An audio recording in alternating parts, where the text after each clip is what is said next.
Hey, good afternoon. Welcome to Sports Nothing But Sports with Kent Sterling for Friday, April 17th, 2020, brought to you by the great people at Today's Dentistry.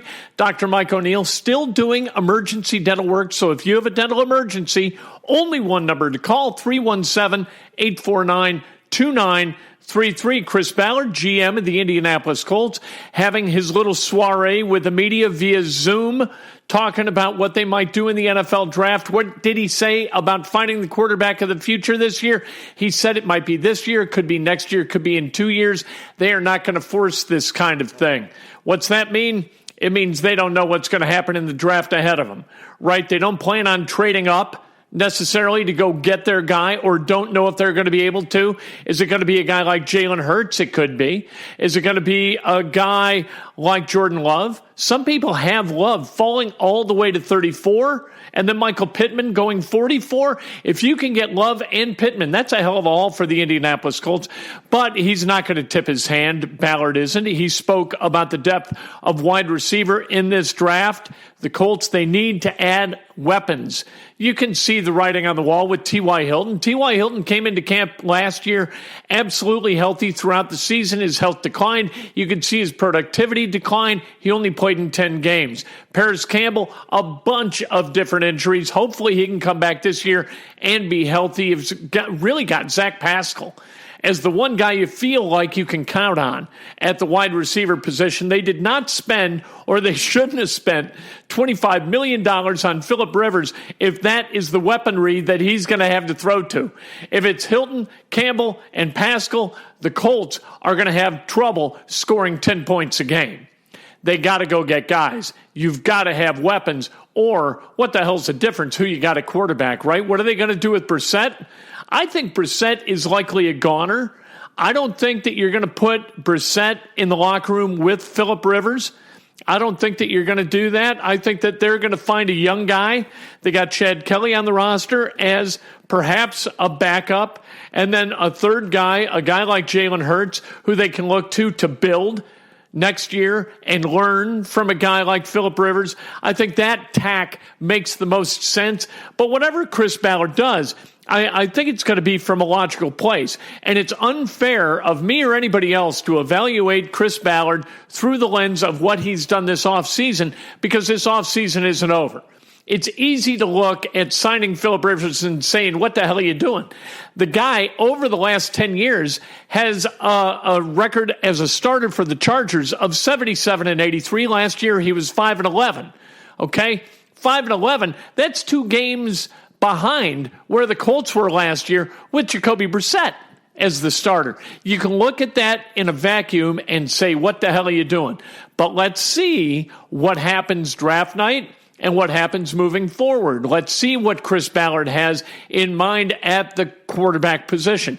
And if all Rivers does is buy you a little bit of time until next year's draft, where you feel like you're going to be able to get somebody you really, really like, they're working a year ahead in the draft. There's no doubt about that. I'm going to go ahead and trust Chris Ballard, because the alternative is to say that he is just the next bad or the latest bad GM for the Colts. And I don't want to do that, because genuinely, I don't believe that he is. I think he knows what he's doing. I like the way he goes about his business. I like the honesty with which he communicates to the fans and to the media.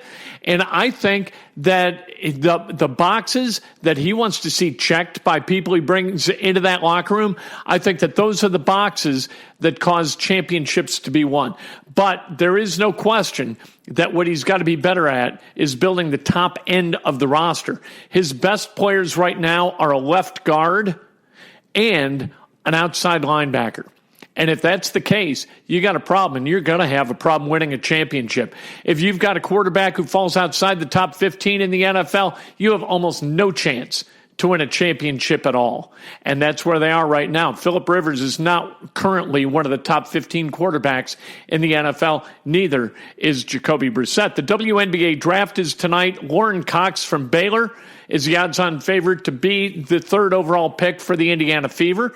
And so she would join Tiara McCowan, Kelsey Mitchell, Tori Vivians, Erica Wheeler, and others this coming season. I think that the Fever stand to get a whole lot better this year. I think this is kind of a pivot season for the Fever. Their opener is scheduled to be June 2nd. We'll see if that comes to pass and see if there are fans allowed into the arenas. Indiana is really doing a good job of social distancing and being responsible in its effort to not allow the coronavirus to spread. And so this is going to be one of the states that opens up first. New York is not going to be. New York would be the opponent of the Indiana Fever in that opener on June 2nd. This country is in kind of different states of dealing with this virus. And so are all states going to have to be cleared in order to play professional sports? What are we talking about here? So we'll see what happens with the WNBA, the resumption of the NBA season, all of that stuff. Those are decisions yet to be made. But I think that this stuff is going to clear up a whole lot more quickly than anybody thought moving forward.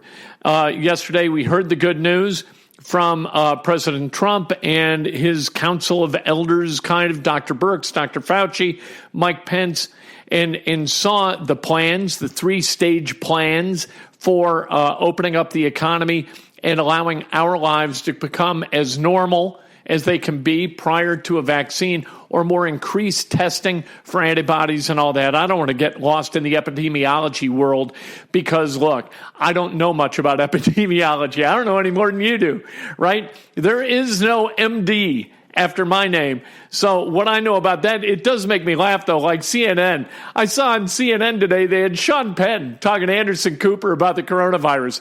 Good Lord Almighty. And then one of these nights, they're going to talk to Charles Barkley.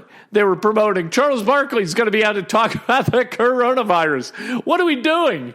Who the hell cares what Sean Penn thinks about anything, much less the coronavirus, unless he's talking about directing or acting? I have no use for him in my living room, for God's sake. Let's talk about college basketball for a minute.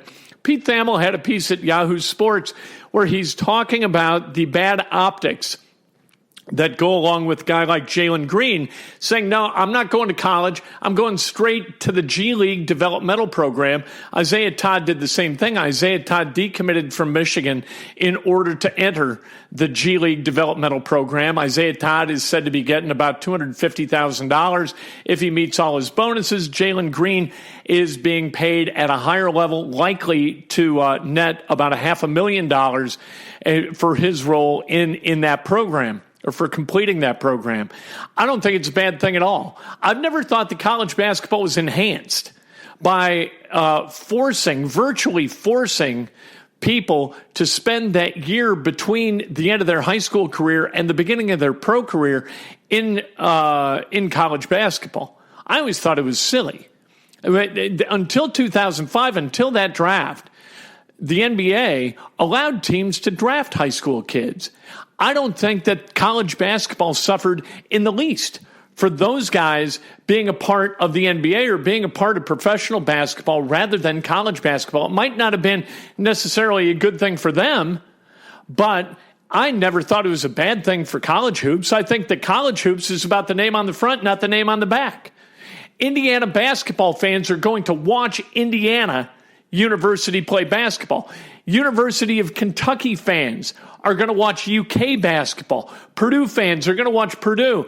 Butler, they will watch Butler. The school is the star with college basketball. The number of pros, potential pros you have on any program at any given time, very, very small. So somebody like Jalen Green, if I ran into Jalen Green in the Target, I wouldn't know him. I wouldn't know Isaiah Todd if I saw him at the Meijer or the Kroger. I would have no idea. College basketball makes stars. Its popularity is not fueled by stars. That Jalen Green wants to make money rather than get an education, we can argue whether that's a great life choice.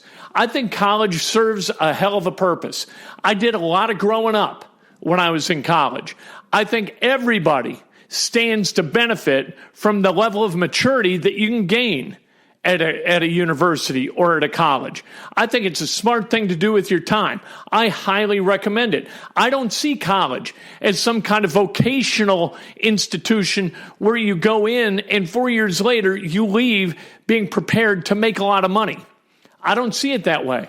I see college as a place where you mature You develop your interests. You indulge some interests. You learn about life. You learn about the world. You learn about belief systems. You learn to write a little bit better. You just come out of college a more well-rounded person than you were when you went into it. If your entire life is about making money, I'm not saying money is unimportant, but if your entire life, every breath you take as an adult is toward the end of making more money, I think you're missing the point of life. And so going to college for a few years, whether it's 1, 2, 3, or 4, instead of going to the NBA is going to be there. And if the NBA isn't there, you know what? That wasn't your path. Millions of dollars are not going to make you happy. Look at the guys who've gone to the NBA and have squandered their wealth and returned to poverty. It's not about money, and they learn that once they've got the money. Money doesn't make you happy. What makes you happy? You know what makes me happy? Learning makes me happy. Understanding life and people at a higher level, that makes me happy. Helping people, that makes me happy. Putting my arm around my wife and understanding that the love between two people is really, really important. Put my arms around my son and understand that parenthood is a really, really cool deal. I love all of that stuff. And where did that start? That started in college. I met my wife in college. That's what college is good for to me. It's not about, hey, when I graduate from college, I'm going to be able to get a job and make $62,500 a year to start. And then I'm going to go into the hundreds and I'm going to become an executive and I'm going to have a house down by the river. No, it's not about that. It's about becoming a better, more well-rounded human being. All right? If you go to college, I think you got a good chance to make that happen. You don't go to college, you just skip kind of that good stuff, and all of a sudden, people throw money at you. You got a problem because you're not going to know what to do with that money, and you're not going to know how that money can be used to enhance your enjoyment of life and the lives of those around you. You got to learn in college how to say no. That's another thing that college is really good at. Anyway, that's a whole different story. But for college basketball and the popularity of college basketball, I am an Indiana basketball fan. I am a Butler basketball fan. I like Purdue basketball. Whoever plays, I'm behind them. All right? They go out and get about them going out and getting the number 1 player in the class. But if they only get the number 60 player in the class, I feel great about that too. That's a good thing. And I'll watch Indiana basketball because it's played on the campus where I went to school. I'll go to Butler games because I love Hinkle Fieldhouse. I love what Butler basketball stands for. I'll go to Mackey Arena because it's an electric atmosphere. Matt Painter, I think, does a great job. I enjoy Purdue basketball. All right, you get me? So it is. It's about the school. It's about the program. It's about the coach. The players, they come and they go. Romeo Langford stayed for a year at Indiana. If Romeo Langford had gone straight to the pros, would that have diminished Indiana basketball in any way, shape, or form? Absolutely not. Are you kidding? If Eric Gordon had gone straight to the pros, would that have diminished Indiana basketball? No. You could argue that Eric Gordon and Romeo Langford going for a year kind of diverted the course for Indiana basketball, and that it wasn't as, I'm not going to say watchable, but it wasn't as successful as it might have been without their inclusion. I appreciate Rob Phinisee. I think Rob Phinisee, when all is said and done, is going to wind up being a more beloved figure for Indiana basketball fans than Romeo Langford, right? I think that Jordan Hull's a more lovable figure in Indiana basketball history, or Calbert Chaney, than Eric Gordon, right? Or hell's bells. I don't understand the argument that this somehow cheapens college basketball. If Zion Williamson hadn't gone to Duke last year, if he had gone straight into the G League developmental program, or if somehow the NBA had allowed him to play in the NBA, does that make college basketball worse? Of course not. It doesn't. Zion Williamson, no reasonably well-informed college basketball fan knew who the hell Zion Williamson was before he played at Duke. For God's sake, we heard about him. Maybe we saw him at one of those summer basketball events, but we didn't know what he was going to be. And if we didn't know what he was going to be, we had no context in which to enjoy it. Now he plays at Duke, right? Or when he played at Duke, what did we do? We rooted against Duke like hell, or we rooted for Duke. Or we watched just hoping we'd see Zion Williamson maybe do something with such ferocity that it was awesome and it made the hair on the back of our neck stand up. Maybe that's the thing. Indiana basketball is going to be just fine. Michigan basketball is going to be just fine without Isaiah Todd. Memphis basketball is going to be just fine without Jalen Green. It doesn't matter who plays. It matters for whom they play. This is about the programs and it's about the coaches. It is not about the players. All right, how many guys each year, how many guys who played college basketball wind up going into the NBA and sliding in seamlessly into a roster spot? Maybe 25 or 30? And how many one-and-done guys are there? How many players are there who are ready to play in the NBA when they leave high school?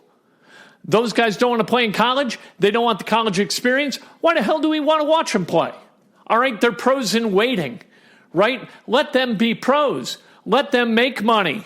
You want to declaw the argument that college basketball players ought to be paid?